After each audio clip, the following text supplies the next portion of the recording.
작은 갈대 상자 물이 새지 않도록 역청과 나무진을 칠하네. 어떤 맘이었을까 그녀의 두 눈엔 눈물이 흐르고 흘러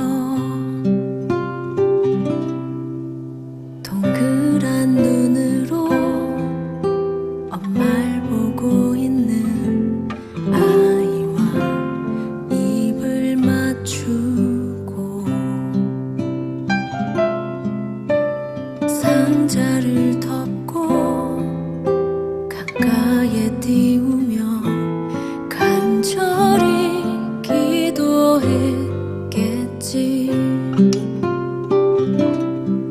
정처 없이 강물에 흔들흔들 흘러내려가는 그 상자를 보며 눈을 감아도 보이는 아이와 눈을 맞추며 주저앉아 눈물을 흘렸겠지.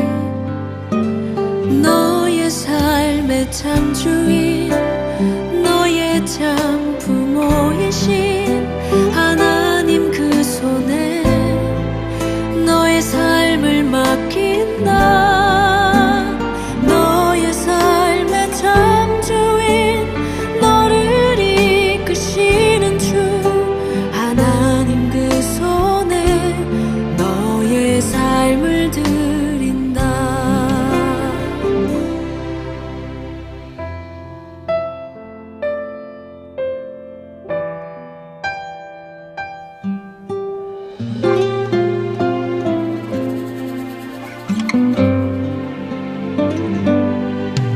어떤 마음이었을까 그녀의 두 눈에 눈물이 흐르고 흘러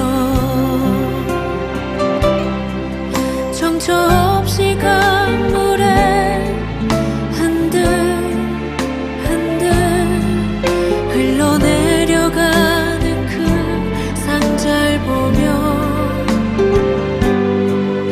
눈을 감아도 보이는 아이와 눈을 맞추며 주저앉아 눈물을 흘렸겠지.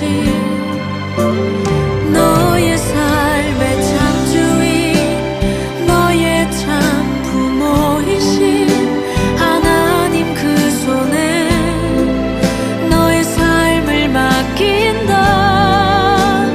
너의 삶의 참 주인, 너를 이끄시는 주 하나님 그 손에 너의 삶을 드린다. 그가 널 구원하시리. 그가 널 이끄시리라. 그가 널 사용하시리. 그가 너를 인도하시리.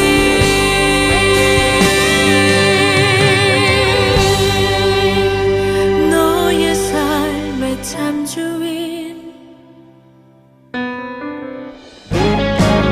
너의 삶의 참 주인, 너의 참 부모이신 하나님 그 손에 너의 삶을 맡긴다.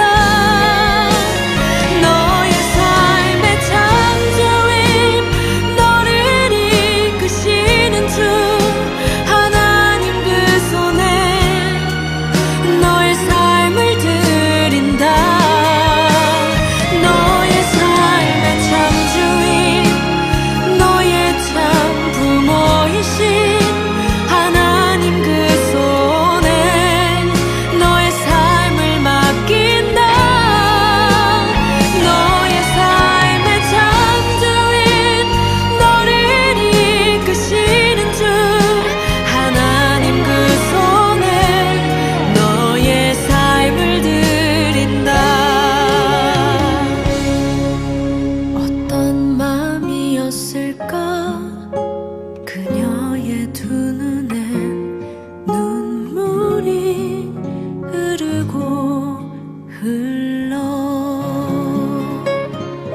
하나님, 오늘도 이렇게 예배 드릴 수 있는 시간을 허락하여 주심을 감사드립니다.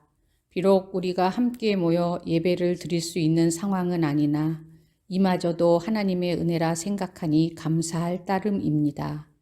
지난 한 주간 하나님의 자녀답지 않게 부끄러운 삶을 산 것은 아닌지 이 시간 하나님 앞에 진심으로 회개하오니 저희의 모든 허물을 용서하여 주시옵소서. 12월 3일 목요일에는 불안한 상황 속에서도 고3 수험생들이 대입 수능을 무사히 치를 수 있도록 우리를 눈동자처럼 지켜주심에 감사드립니다. 아직도 학생들의 3분의 2는 등교하지 못하고 가정에서 원격 수업을 진행하고 있습니다. 불규칙한 생활로 이어질 수 있는 원격 수업 시간 동안 자신의 계획대로 성실하고 신실하게 살아가는 우리 친구들이 될 수 있도록 힘 주시고 우리 친구들 하나님에 대한 믿음 잃지 않도록 지켜주시길 간절히 기도드립니다. 지금도 어디선가 코로나19와 그로 인한 사회적 상황으로 심신의 아픔을 겪고 있는 사람이 있다면 하나님께서 위로해 주시고 치유해 주시길 간절히 기도드립니다. 그리고 우리 친구들도 이 상황이 하루속히 끝나길 하나님 앞에 간절히 기도하는 시간이 되도록 인도하여 주시옵소서. 이제 다가오는 한 주도 하나님의 자녀로 믿는 자답게 열심히 살아가는 저희들이 되기를 바라오며 예수님의 이름으로 기도드립니다. 아멘. 사랑하는 청소년부 여러분, 오늘 주일 예배 하나님의 은혜와 평강이 늘 여러분에게 함께 있기를 소망합니다. 특별히 지난 주간에 수능 시험이 있었는데 우리 고3 친구들 너무너무 수고했습니다. 앞으로 여러분이 가는 모든 길 가운데 하나님의 은혜와 평강이 늘 함께 있기를 소망합니다. 그런데 지금은 대림절입니다. 대림절은 지난주에도 목사님이 말씀했던 것처럼 우리가 이게 성탄절이 12월 25일이잖아요. 우리가 성탄절을 크리스마스라고 이야기하는데 이 크리스마스라는 뜻이 크라이스트와 그 메스가 붙어진 말인 거죠. 이게 크라이스트 말은 그리스도란 뜻이에요. 그리고 메스란 뜻은 원래 그 미사라는 의미가 있습니다. 예배라는 의미가 있는 거죠. 그렇게 해서 예수님이 그 예배드리는 날을 우리가 크리스마스 성탄절이라고 이야기해요. 근데 그 예수 그리스도가 태어나기 바로 4주 전을 우리가 대림절 또는 대강절이라고 이야기합니다. 그 예수 그리스도가 이 땅에 오시는 것을 우리가 깊이 있게 의미 있게 생각하는 귀한 4주간의 절기이기도 하죠. 특별히 오늘 이 대림절 기간에 오늘 마태복음 1장 19절부터 23절까지의 말씀을 통해서 우리가 하나님의 은혜를 좀 나눠보려고 합니다. 여러분들 우리가 지금 보고 있는 성경은 마태복음이에요. 이 마태복음은 신약에서 그 첫 번째 되는 책이기도 하죠. 이 신약성의 첫 번째 책인 이 마태복음을 통해서 오늘 이 본문을 통해서 우리가 5가지의 교훈에 대해서 한번 이야기를 나누고자 합니다. 그러니까 첫 번째 교훈은 이 마태복음 1장 1절은 이렇게 시작해요. 아브라함과 다윗의 자손 예수 그리스도의 계보라. 근데 아브라함은 유년주일 학교를 나온 친구들은 알겠지만 그러니까 믿음의 조상이었던 거죠. 이 아브라함부터 시작을 해서 이삭과 야곱 그리고 요셉을 비롯한 그 12지파가 형성이 되어지게 되고 이 이스라엘의 민족이 시작되어지는 그 기점이 되기 때문에 이 아브라함은 너무너무 중요한 믿음의 조상이 되어지게 됩니다. 근데 이 예수 그리스도가 누구의 자손이냐면 믿음의 조상인 그 아브라함이 시작이 되는 거죠. 그리고 그 다음에 나오는 게 누구냐면 다윗의 자손이라고 이야기해요. 하나님께서 이 아브라함과 다윗, 하나님의 친구라고 불려지는 그 다윗의 자손으로 이 예수 그리스도가 태어나셨다고 이야기합니다. 특별히 우리가 계보라는 말은 이 족보라는 이야기가 있어요. 그러니까 이 자손이 계속적으로 이어지게 되는 거죠. 특별히 우리가 마태복음 1장 1절을 통해서 첫 번째 그 교훈을 깨닫는 건 뭐냐면 하나님은 약속을 하시고 그 약속을 지키시고 성취하시는 분이라는 걸 우리가 깊이 있게 생각해 볼 필요가 있는 거죠. 특별히 우리가 구약과 신약이라고 얘기했을 때 이 약이란 뜻이 테스트먼트, 언약, 약속이란 뜻이 있어요. 그래서 우리가 이 예수 그리스도를 기점으로 하게 되면 구약은 예수 그리스도가 오신다고 이야기합니다. 그리고 신약은 예수 그리스도가 오셨다는 거예요. 그리고 요한계시록은 우리를 위해서 십자가에 달리신 그 예수 그리스도가 죽으셨지만 다시 부활하셨잖아요. 그리고 승천하셨죠. 그 승천하신 예수 그리스도가 다시 온다는 거죠.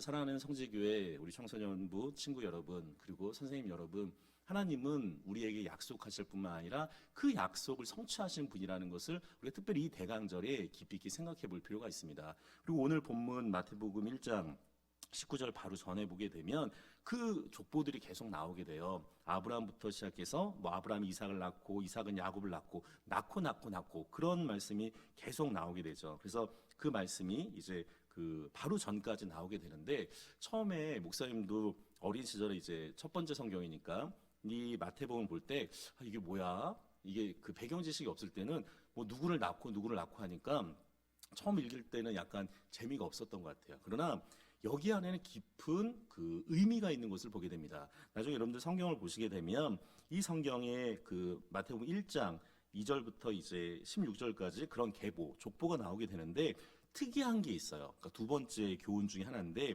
여기를 잘 보시게 되면 남자 이름이 거의 대부분인데 여자 이름이 5명의 여자 이름이 나오는 것을 보게 돼요.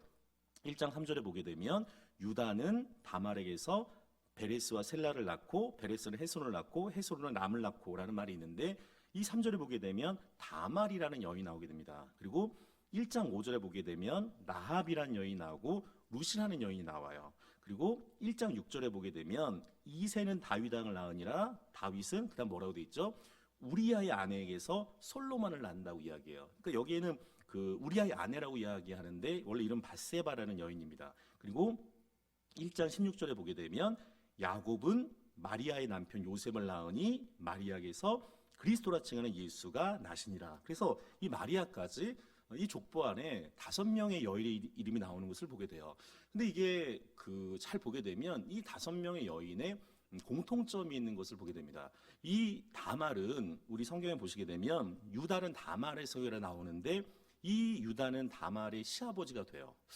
이게 좀 신기하죠? 그리고 라합은 여리고의 기생이라고 불려지는 사람이에요. 그리고 룻은 이 사사시대 때 선민 이스라엘 백성이 아니라 이방 여인입니다. 그리고 우리아의 아내는 다윗의 인생 가운데 어떻게 보면 흑역사라고 이야기할 수 있는데 그 충성된 장군의 부인이 되어져요. 그리고 오늘 이 마리아는 아직 결혼하지 않았는데 잉태하게 되는 그 사건이 벌어지게 되죠. 이 공통점은 뭐냐면 이 여인들이 뭔가 우리 말로 이야기하면 약간 2%가 부족한 그 모습의 여인들이 오늘 성경에 나온다는 거예요. 왜 그럴까? 좀 생각해 보면 우리가 그런 생각을 할 수 있어요. 이게 그 수도관이 있으면 수도관이 이렇게 좀 녹슬게 되면 그 안에 있는 물은 어떻게 돼요? 녹슨물이 나오게 되죠.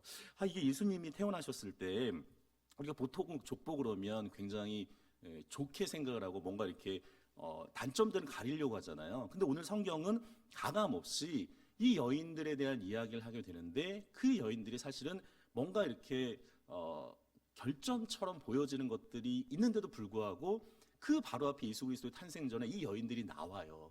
왜 그러냐면 여러분들 수도관은 녹슬지만 녹슬어서 물도 녹슨 상태에서 나오게 되지만 여러분들 예수 그리스도의 은혜는 그렇지 않다는 거예요. 오히려 예수가 나심으로 인해서 이 여인들이 더 높여지게 되는 것을 보게 됩니다.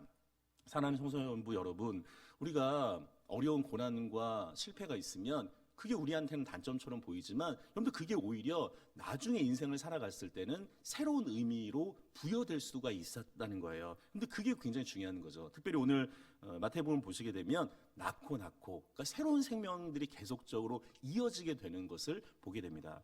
우리가 세 번째 교훈을 얻어야 할 게 있는데, 오늘 말씀 가운데 보시게 되면 하나님은 신실한 사람을 통해서 하나님의 역사를 이루신다는 거예요.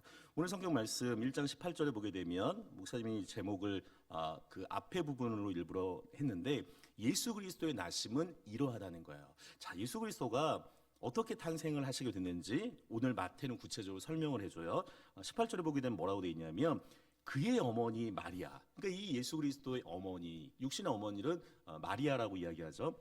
근데 이 마리아가 요셉과 약혼을 했어요. 그러니까 약혼은 이 사람하고 결혼하겠다, 이렇게 언약을 맺은 거죠. 근데 약속을 했고 동거 같이 살지는 않았는데, 이 마리아가 요셉과 아직 결혼하지 않았는데 어떻게 예수 그리스도가 탄생하게 된 계기가 뭐냐면 오늘 성경은 뭐라고 얘기하냐면 성령 하나님의 권능으로 인해서 잉태되어졌다는 거예요. 자, 이게 놀라운 일이 벌어진 게 된 거죠. 자, 그랬을 때 19절에 그의 남편 요셉은 의로운 사람이라고 이야기해요. 이 의로운 사람인 요셉은 그걸 드러내지 않고 가만히 끊고자 하는 거예요. 이 요셉이 분명히 본인과 약혼을 했고 본인과 아직 결혼하지 않았는데 마리아가 이게 배가 불러오고 임신하게 됐다고 하니까 이게 마리아가 다른 사람이 생긴 거 아닌가? 이렇게 오해할 수 있잖아요. 아니면 분노할 수도 있는데 이 요셉은 의로운 사람이기 때문에 이것을 드러내지 않고 이제 가만히 그냥 이 약혼을 끊어야겠다 이런 마음을 가졌던 거죠.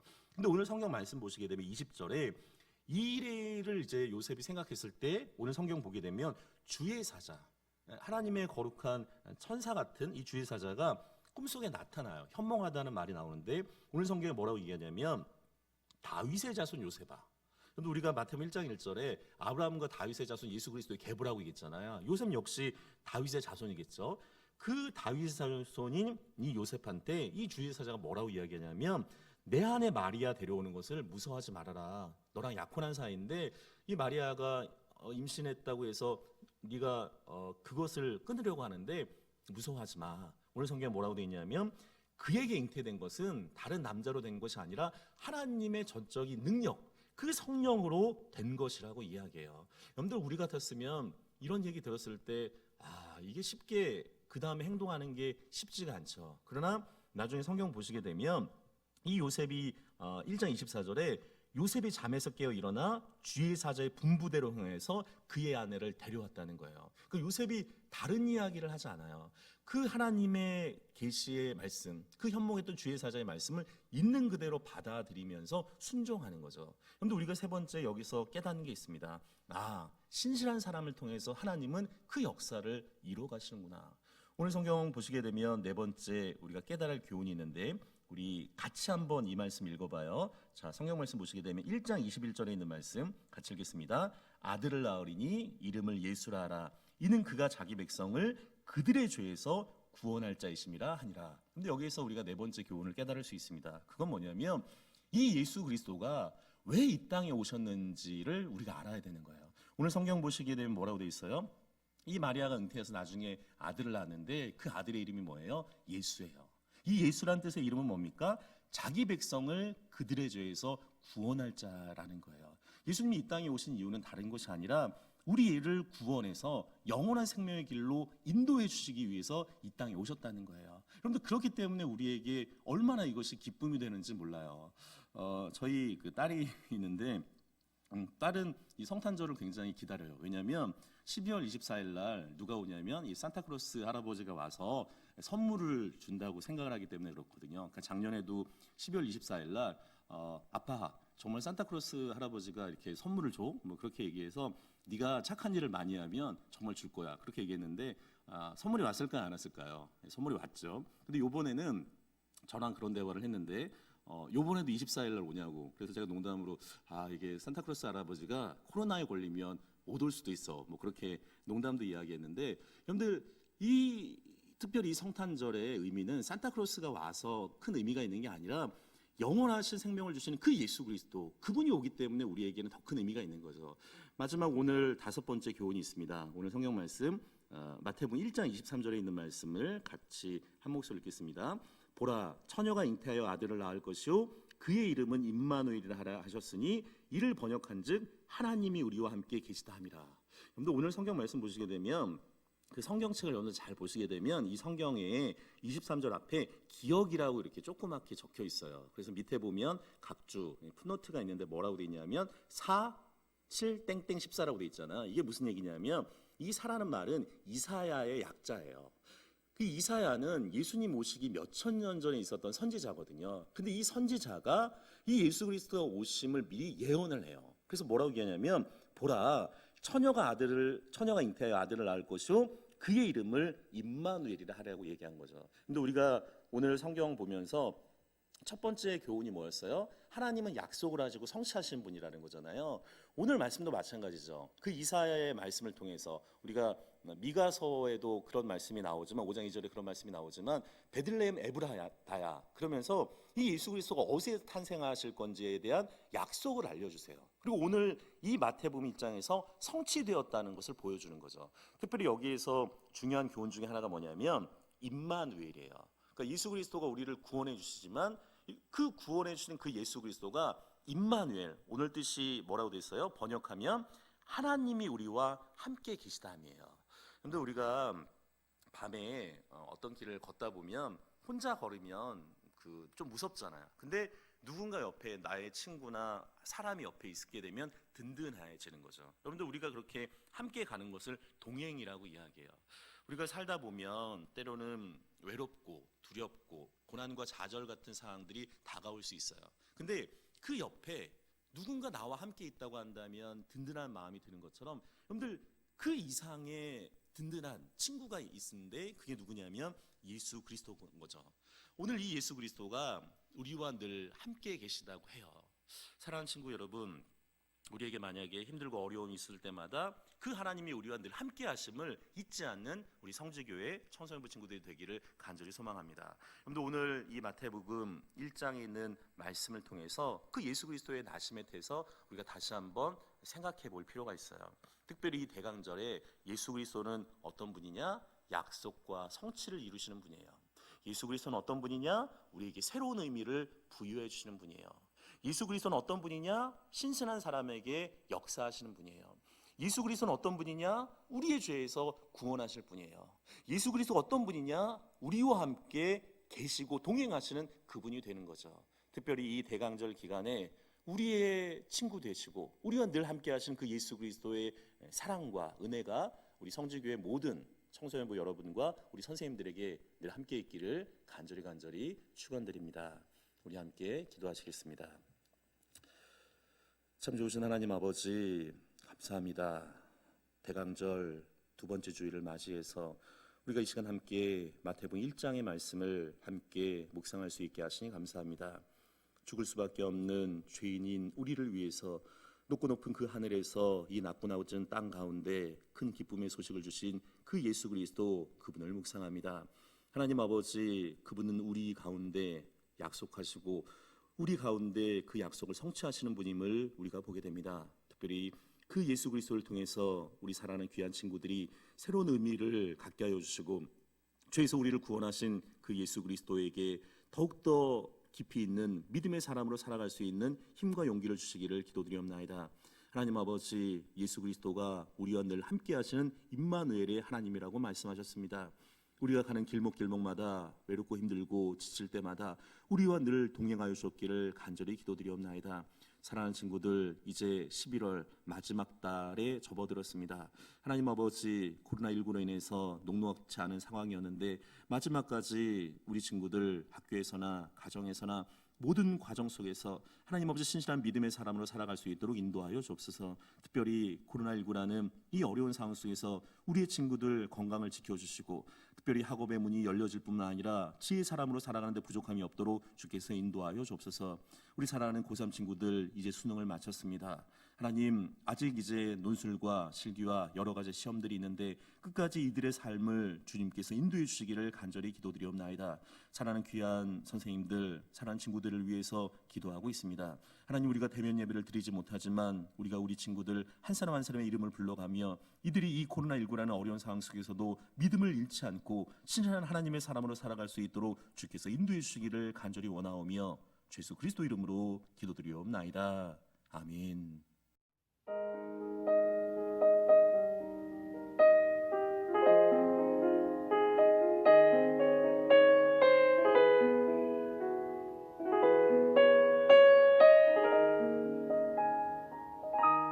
주님 나를 택하사 잃어버린 자에게 아버지의 사랑을 나누게 하시네.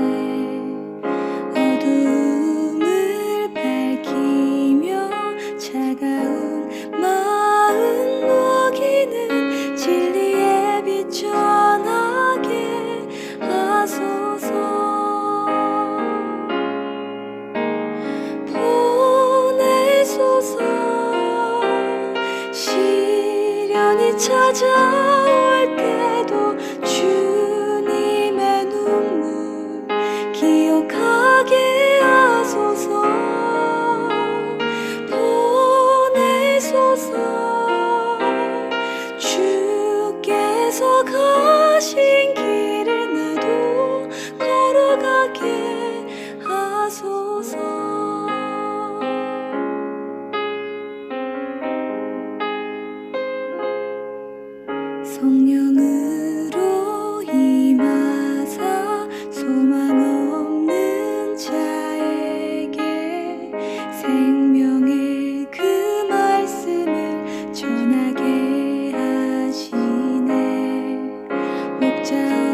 찾아올 때도 주님의 눈물 기억하게 하소서. 보내소서. 주께서 가신 길을 나도 걸어가게 하소서.